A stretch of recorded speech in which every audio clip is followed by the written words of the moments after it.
Nos encontramos en la maravillosa ciudad de Valencia, España.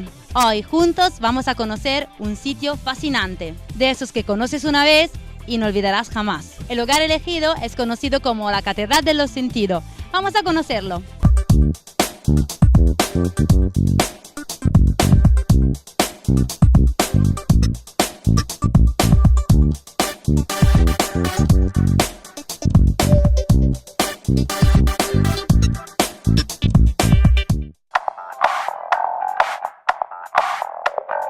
Estamos en el Mercado Central de Valencia, ubicado en el centro de la ciudad.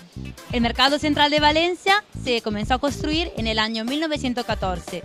Se culmina e inaugura en 1928. Sus arquitectos fueron Francesc Guardia y Alexandre Soler.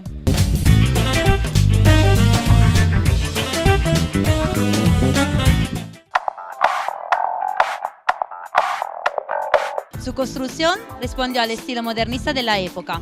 En su arquitectura podemos ver un sinfín de detalles, como son vidrieras, cerámica, hierro, columnas metálicas y piedra.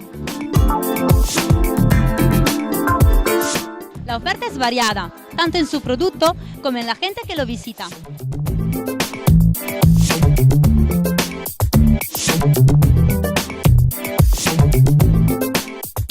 Sus productos son garantía de calidad.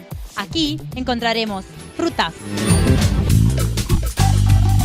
verduras valencianas,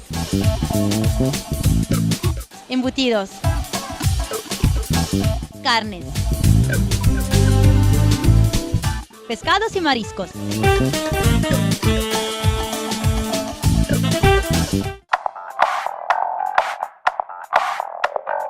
El Mercado Central es uno de los centros neurálgicos de la ciudad de Valencia. Soy Fabiana Rodari de Todos Televisión.